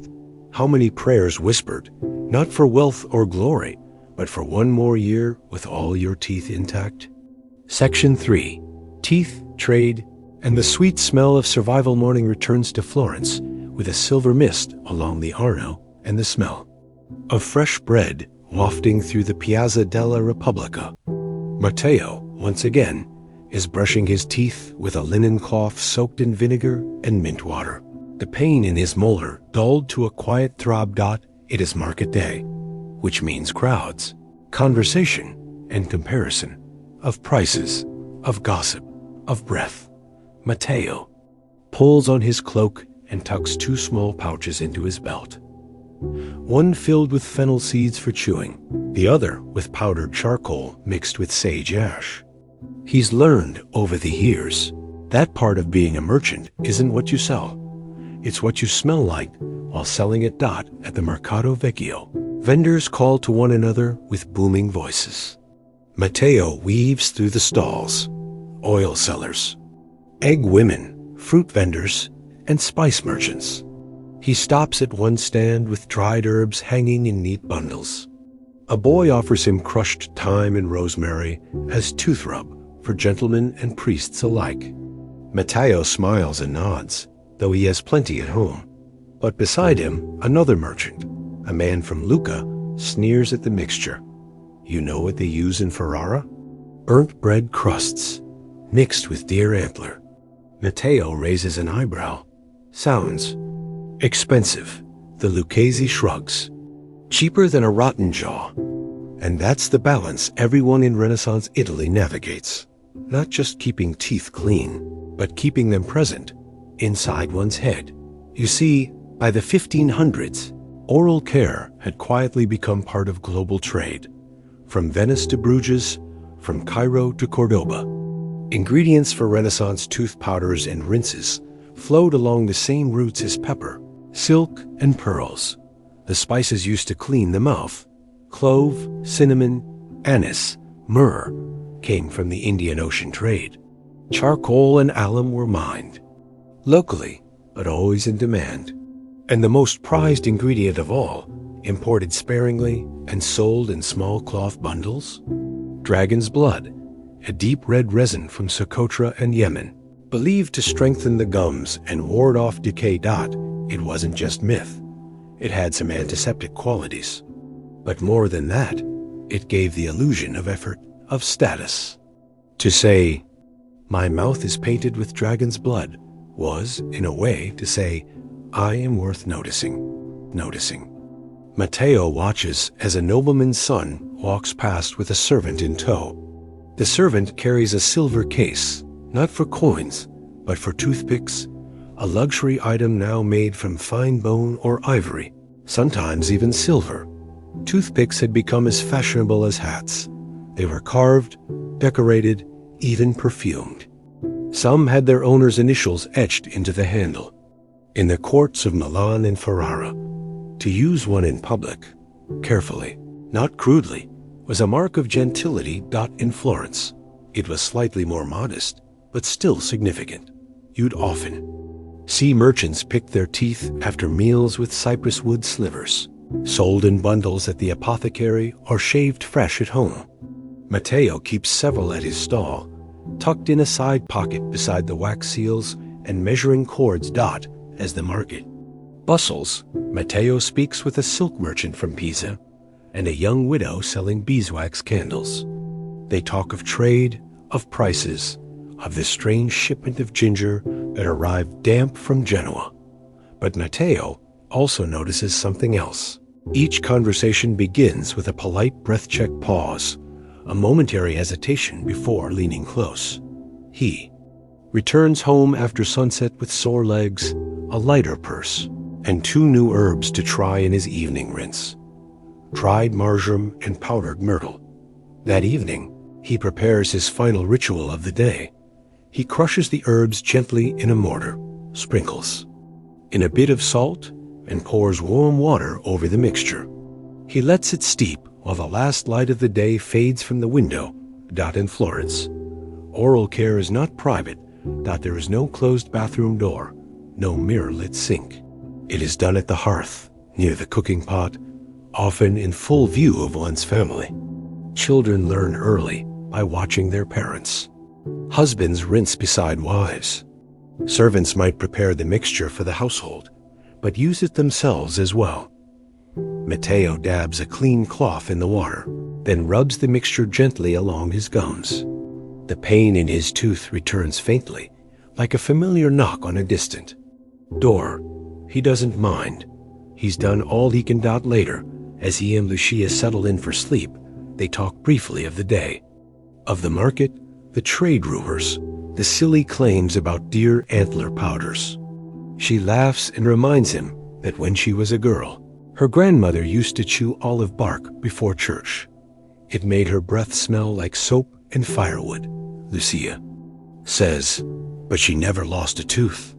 Matteo smiles, and as he closes his eyes, you might wonder how much of history smelled of myrrh and vinegar. How many lives were changed, subtly, invisibly, by the simple fact of whether or not a person dared to smile without shame? The medieval art of folding laundry before sunrise, section 1 of story 5. The washerwomen of Norwich, 1378. It is a Tuesday morning in the year 1378. The sky above the English town of Norwich is still ink dark, though faint streaks of pearl gray have begun to rise behind the abbey walls. It is too early for market stalls, too early for church bells, but not too early for the women of the washer's yard, who are already wide awake and hauling buckets through the mist. You hear the familiar wooden creak of the well as Margaret, the eldest of the washerwomen, draws up the first heavy pail of water. Her back is bent, not by age alone, but by a lifetime of hauling linens soaked in sweat wax, wine, and worse. Behind her, a line of apprentices carry baskets of soiled cloths from the priory dormitories and guild halls to the long wooden washing bench near the river. It is the start of laundry day, not a gentle routine, but a day-long ordeal of lifting, pounding, wringing, and folding. Contrary to modern imagination, laundry in the medieval world was not always done in streams by barefoot maidens humming to birds. It was often a profession, dirty, back-breaking, and absolutely essential. The washerwomen of Norwich are professionals. They are hired by religious orders, noble households, and occasionally even merchants who can afford not to do the work themselves. Their tools are few: buckets, rough soap, wooden paddles, ash lye, and cold, running water. Their knowledge, however, is immense. Margaret knows which cloths to scrub first, the linen undergarments worn close to the skin. These are the most stained, the most smelly, and in some minds, the most sinful. Then come the woolen bed covers.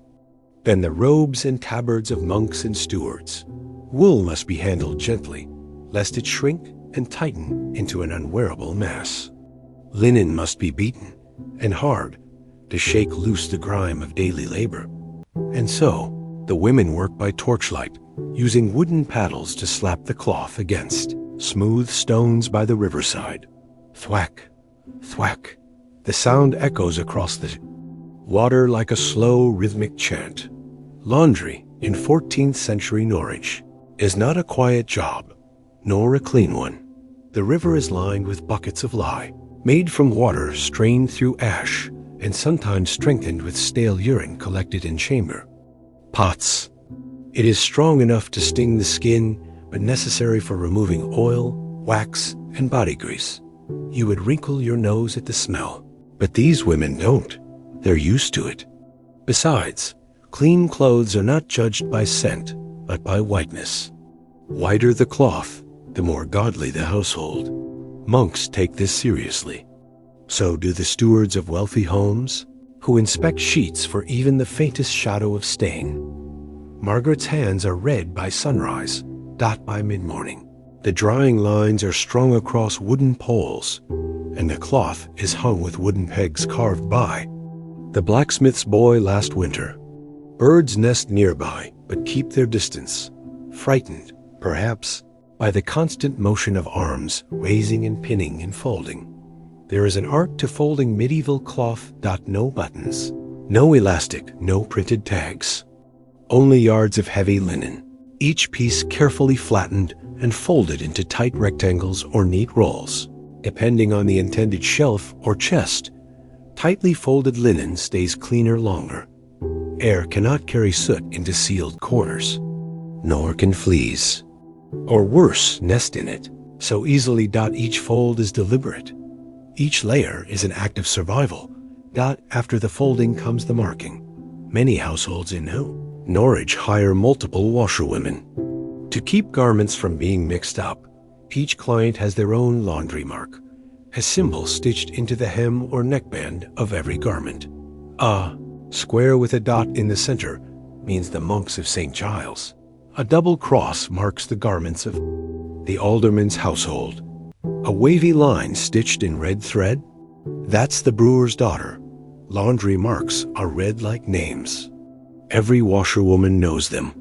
Even apprentices learn them within their first month. To mix up a mark is to risk accusations of theft, of negligence, even of heresy, if sacred robes are given to the wrong hands. So the women check, double-check, and fold each item with care. Margaret's apprentice, a shy girl named Alice, is struggling with a particularly stubborn stain on a woolen robe. Try salt and vinegar, Margaret mutters without looking. Don't scrub too hard. It's dyed with matter. You'll bleed the red right out. Alice obeys. She's learning. Slowly. It takes years to know which dyes bleed, which shrink, which tear under heat. One doesn't simply wash clothes. One manages cloth. One navigates texture, temperature, and time. Even without clocks, The washerwomen know how long to soak each item. They judge by light, by the feel of the cloth, by the ache in their arms. By the time the sun is high, the washer's yard smells of wet linen and wood smoke. Some of the women are boiling small bundles of cloth in large cauldrons, a treatment for undergarments too, filthy for cold washing alone. A fire burns under the pot, carefully tended. Boiling clothes is dangerous. One must stir constantly with long wooden rods. Left too long, the cloth can scorch. Pulled too early, the stains remain. Margaret once saw a woman scald her legs when a boiling rope of sheets fell from its hook. She was bandaged for weeks and never walked the same. Laundry, like so many medieval trades, was as dangerous as it was dull. When the folding is complete and the piles are stacked into baskets, the women form a line and begin their walk back into the heart of Norwich. Each basket is delivered by hand. They knock softly at cloister doors and manor gates. A steward checks the marks, counts the items, and nods. Sometimes they are paid in coin. More often, in food, a bit of cheese, half a loaf, a small measure of ale. Rarely, they are thanked. Even more rarely, they are spoken to. To wash someone's garments is to be invisible, intimately near, yet socially far, trusted but not embraced, and yet these women carry the town's cleanliness on their backs, quite literally. They wash away the sweat, the blood, the filth of labor and ritual in daily life.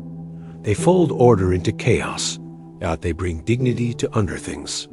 They prepare priests to pray, and merchants to boast in brides to walk clean into marriage. Their labor is silent, slow, repetitive. And yet, without them, Norwich would stink and sag beneath its own laundry. As the sun dips low and the women rinse their hands in the river's cool flow, Margaret looks across the yard and counts the baskets now empty. 14. A good day. She rubs her back, flexes her hands, and begins to roll the drying lines into tight coils.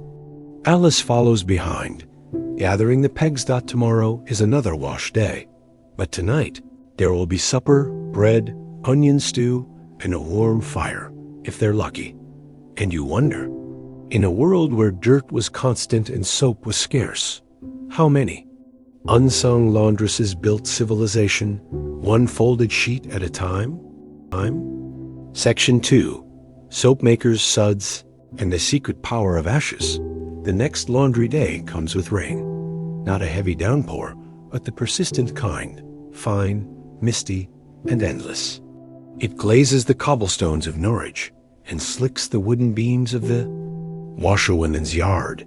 Rain makes things difficult. It soaks the drying lines. It washes lie down the drains too quickly. It slows everything, even the folds of conversation among the workers. Still, Margaret is already at work. She's inspecting a fresh shipment of lye ash, delivered from a nearby soap maker. The sack is stamped with a simple ink mark, a three-pronged fork, the signature of Master Godwin, Norwich's best-known artisan of soap, candles, and curious smells. The ashes are gray and soft, dry to the touch. She nods, satisfied. This batch will do. Today, he'll follow not the cloth, but the soap. Because in medieval laundry work, soap was the secret muscle behind every white tunic and stain-free coif. And it was far stranger than you might think. Soap, in the late 14th century, was not a luxury. It was an essential, if humble, element of survival. But it was also expensive, and most households couldn't afford it in any regular quantity. Washerwomen like Margaret rarely bought soap in finished bars. Instead, they bought its base materials, most often ash, urine, animal, fat, and herbs, and made their own batches as needed. It sounds crude, and it was. But it worked. Let's look at the ingredients more closely. Ash lye was made by pouring water through a basket of wood ashes and collecting the caustic runoff. The best ashes came from oak or beech, rich in potash, a word you now know as potassium. The resulting liquid burned slightly on the skin and stung open cuts, but it could strip grease from linen like nothing else. Animal fat, most often from pigs or goats, was rendered down into a thick yellow paste. Washerwomen would mix it with the lye and beat it into a paste or let it harden into rough soap bricks. Urine, yes, human urine, was collected in clay jars and left to ferment until it became a natural source of ammonia. In towns like Norwich, urine pots were kept in alleys behind taverns and bathhouses. Washerwomen would borrow jars or pay a small fee to take what they needed. It wasn't pleasant, but it was effective. The soap that came from these materials was called soft soap, a thick, slippery substance, usually yellowish or gray, that didn't foam, didn't smell sweet, and definitely didn't come wrapped in paper. But it could cut through wax, melt lard from linen, and lift bloodstains from altar cloths. And when mixed with lavender, rosemary, or mint, it could even mask its own stink, slightly. Margaret's preferred blend was rosemary and sage, both grown in her back garden near the cook stove. She dried them every autumn and crushed them into her soft soap to sell a few pots to local nuns who, though pious, still preferred their sleeves to smell of herbs rather than hog fat. On this rainy morning, the washerwomen don't fold. They scrub, taking advantage of the softened cloth and the extra water. Today's focus is on sacristy linens, the white robes, altar cloths, and ceremonial napkins of the local churches. These must be spotless, not because of vanity, but because stains on sacred fabric were considered signs of moral decay. Margaret has seen priests scold washerwomen for a faint wine blotch or a water ring that looks suspiciously like sweat. She doesn't take chances. With a cloth wrapped tightly around her hand, she dips into a pot of homemade soap, scoops out a glob, and smears it across a stained chasuble. Then she rubs, slowly but firmly, using a rounded stone to press the soap deep into the fibers. Apprentices nearby watch carefully. The technique matters. Rub too hard, and you wear through the linen. Rub too gently, and the stain remains. It's a balance, not unlike bread making or dyeing wool, equal parts force, timing, and patience. By mid-morning, the soap is everywhere. On hands, on arms, even in hair. The smell is strong. Smoke, sweat, rosemary, and something sour underneath. But no one complains. They joke instead. Better a day in the soap than a day in the bishop's kitchen. One says. Another laughs. Or a night in a sailor's tunic. It's a rough kind of humor, worn smooth by repetition and long hours. But it keeps the rhythm. By noon, the worst of the soap work is done. Now comes rinsing, which must be done in running water, cold, fast, and clean. Norwich's River Wensum is perfect for this, and it runs just beyond the laundry yard. The women carry bundles to the edge and unfurl them carefully into the current, weighing them down with stones. The water turns cloudy, white with soap, yellow with sweat, then slowly clears. Each bundle is rinsed 3 times.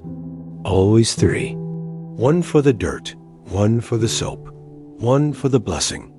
Even washerwomen are superstitious. They believe in stained spirits, invisible demons that cling to cloth and cause misfortune if not fully cleansed. Whether true or not, Margaret never skips the 3rd rinse. After rinsing, there is one more step before folding. Sun-dash bleaching. When the weather allows. Wet linen is spread across clean grass or hung on hedges, where sunlight can bleach away lingering stains. But on rainy days like this, they hang them indoors, over rafters, near fire pits, on hooks hammered into the beams. The drying is slow. So the folding will wait. In the lull. Margaret takes a moment to inspect a new batch of laundry marks brought in by a client. Fine embroidery, done in blue thread, shaped like a coiled serpent.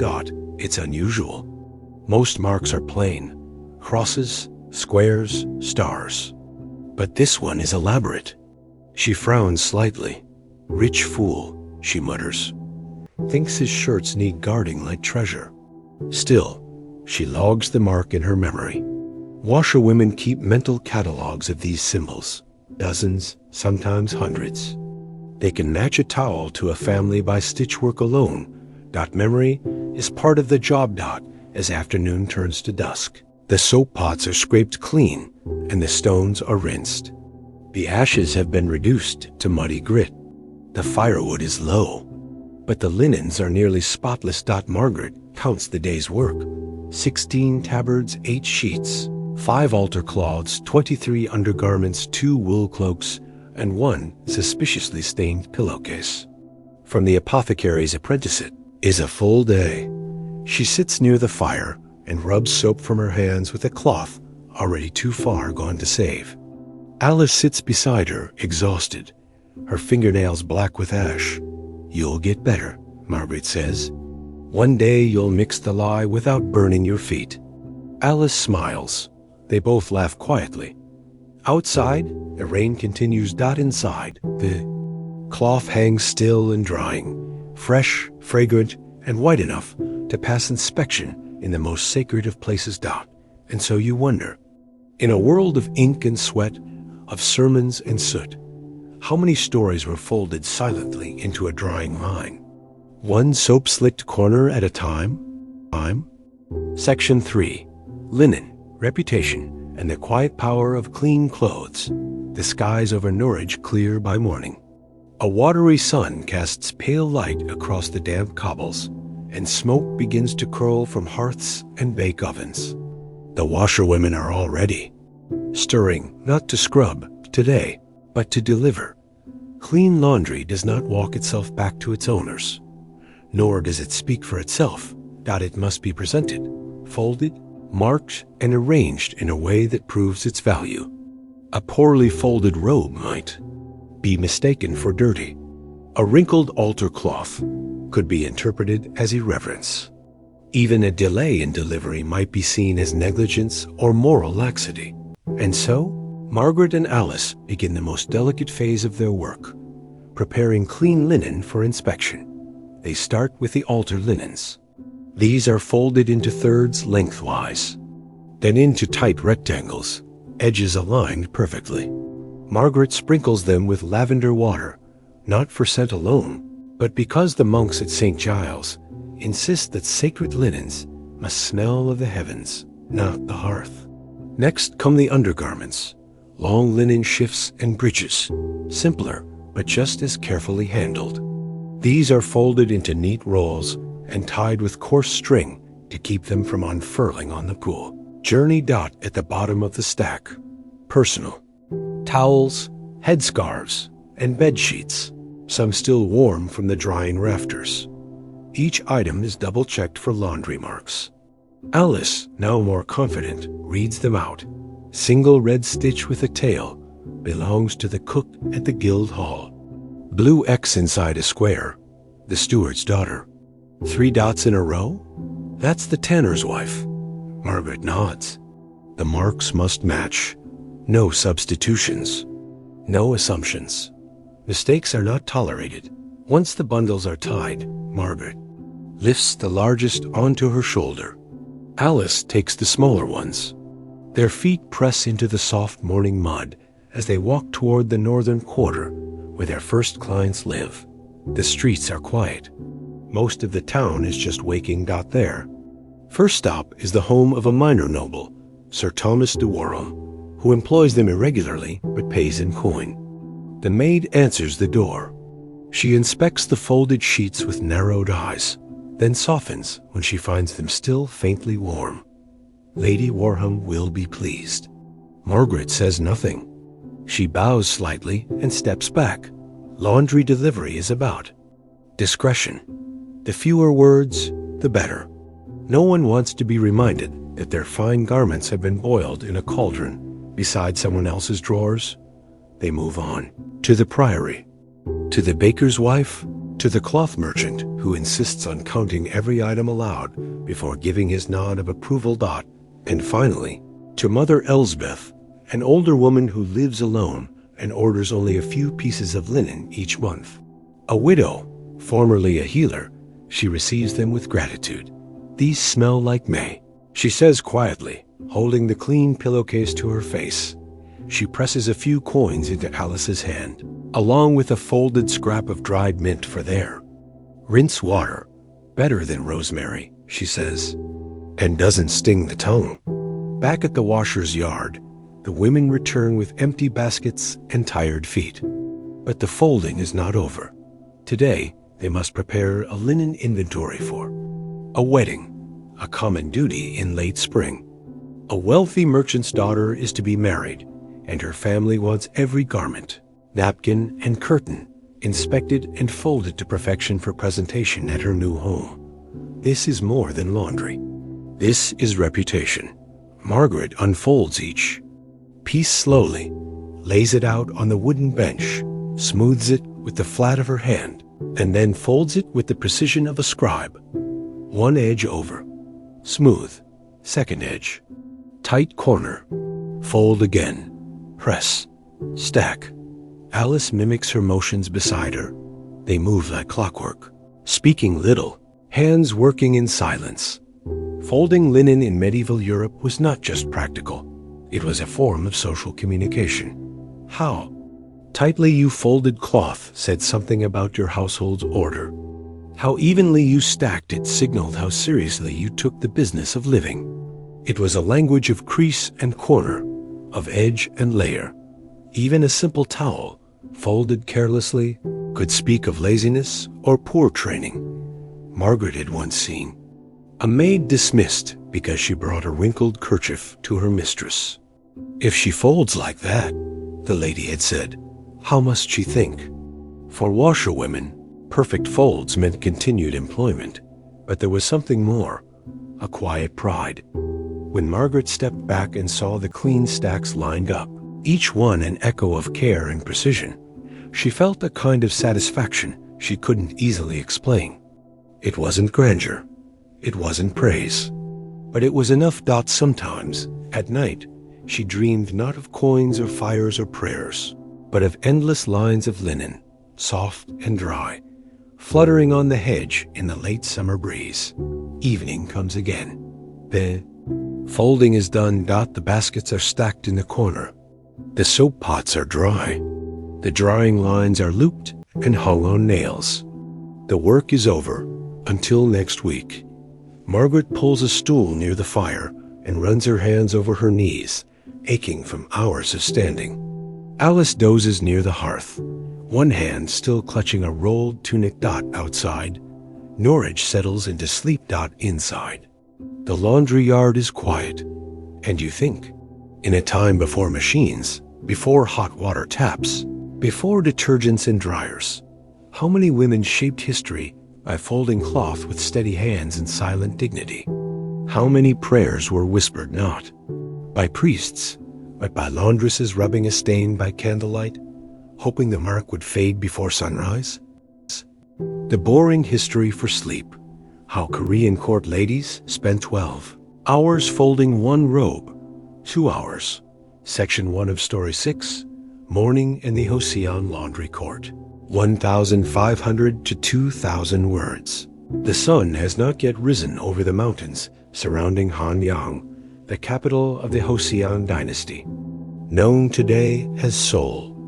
Inside the tall palace walls of Gyeongbokgung, shadows stretch across stone courtyards, the air still and chilled with dawn. In a tucked-away wing of the palace complex, a quiet stir begins. You are in the Sangaksecheong, the court ladies' laundry bureau, and it is laundry day. The women here rise before the first rooster call. They speak in low voices, moving through narrow, wood-lined rooms where rows of robes are folded like books on a scholar's shelf. These are not common garments. They are royal robes, hanbok for princes, ceremonial white robes for ministers, underlayers for queens, and embroidered court garments woven with silk thread and stiffened with rice starch.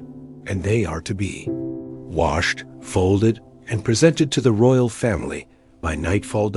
the highest-ranking laundrywoman, Court Lady Min, adjusts the simple head wrap on her dark hair. She carries herself with the quiet certainty of someone who has served in the palace for 2 decades. She speaks little, but her eyes scan every thread of every garment brought before her dot at her side. Young Ji-won, barely 15, kneels beside a cedar chest and lifts the lid. Inside, stacked like pastry sheets, are white dopo scholars. Robes worn by princes for Confucian rituals, lightly perfumed with bamboo ash and hung over mulberry. Bark slats to prevent creasing.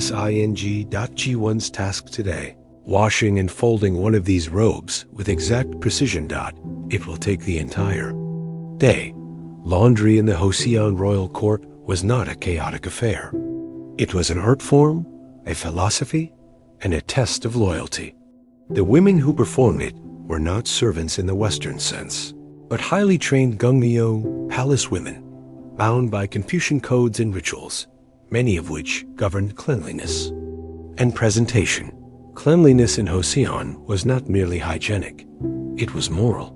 Filth signified disorder, disrespect, even impurity of heart. Folding a robe incorrectly could suggest a disorderly mind. To scrub a sleeve too harshly, allowing the silk to fray, was akin to disrespecting the Confucian rites themselves. Ji-won begins by setting the folding mat, a tightly woven square of rice straw, on the clean floor. She lays the robe out carefully, smoothing its arms. The stiff white silk catches the dim morning light. Before washing, she inspects the collar.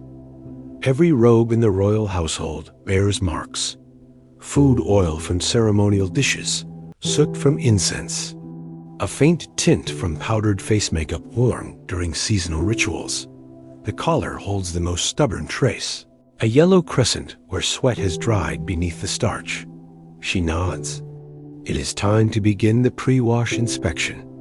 Next, Ji-won fetches the traditional soap, jukium, or bamboo salt.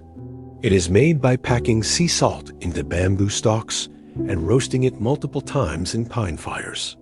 The salt, now infused with charcoal and minerals, is ground into a fine powder and mixed with water to create a dark, gritty soap paste. Bamboo salt is expensive. Only the royal household may use it for clothing. Its purpose? To remove oils without bleaching the silk. A delicate task. She applies the paste with a cotton cloth, moving in tiny circles, no larger than a peach pit. Scrubbing is forbidden. Pressure must be even, consistent, and quiet. Beside her, Lady Min oversees a different robe, using a white radish slice dipped in grain vinegar, an old trick for brightening white cotton without damaging thread. Each fabric has its own logic, each stain its own memory. When the scrubbing is complete, Ji-won moves to the rinsing trough, a long, polished wooden basin filled with warm water, stirred with boiled hanbang herbs to protect the cloth from insects and mold. The herbs, lotus root, dried citrus peel, and ginseng bark, also give the clothing a soft scent that lingers through weeks of wear. She lowers the robe slowly, letting the fibers soak and swell. Then, with quiet strength, she lifts and lowers. The robe again, always 2 hands, never twist, never wring. Silk must be drained, not squeezed. Outside, the sun finally climbs over the walls of the palace. Light creeps in through paper screens, and the laundry room warms. A brass bell sounds 3 times. It is the 6th hour of the Joseon day, just past 9 a.m. after rinsing. The robe is laid over a bamboo drying frame, angled perfectly to catch the filtered sunlight without exposing the garment to direct heat. Direct sun can cause the delicate natural dyes to fade, a scandal if discovered. Lady Min checks the hem of another robe. She frowns. "A fold here," she murmurs. "Too sharp. It'll scar the edge." She refolds it herself, slowly, gently, and looks at Ji-won. "You do not fold cloth," she says softly. "You guide it, like a river follows the valley." G1 bows and repositions her drying cloth. There are 21 standard folds used in court laundry. Each one corresponds to a different garment and its function. Indoor wear, outdoor robes, garments for ritual, garments for mourning. The fold for a mourning robe, for instance, must never cross the sleeves, a gesture of grief uncontained. A robe worn to a Confucian ancestral ceremony must be folded precisely along the lines of its 7 panels, echoing the 7 moral rules of the Great Learning. Court Lady Min knows them all by heart. That G-1 is learning. By early afternoon. The robe is dry. Now comes the starching. Starch is made from boiled rice water, cooled and thickened into a pale gel. G1 applies it with a narrow brush, dabbing the hem and collar until they stiffen just slightly. Not too much starch, and the robe will crack when folded. Too little, and it will sag. Then she begins the final fold. Arms tucked flat along the body, collar pressed with a warm palm stone. Skirt folded up, not down, to raise the heart above the earth. Sleeves wrapped like wings. Robe placed on a cloth-covered cedar tray, embroidered with the character. For purity, closing parenthesis. The robe is complete. One robe. One day. Outside, palace officials rush between gates. Court ladies move in silence along the eaves. But in this quiet wing of Gyeongbokgung, the robe sits alone, folded like an offering. The folding is more than aesthetics. It is more than ceremony. It is a moment of stillness in a world ruled by hierarchy, rules, and expectation. And as G1 places the tray on the lacquered inspection table, her hands slightly trembling, she glances at Lady Min, who says nothing, but gives the faintest nod, and you wonder. How many robes held the memory of silent hands? How many folds preserved the untold patience of women who, though nameless in scrolls, dressed emperors in silence and precision.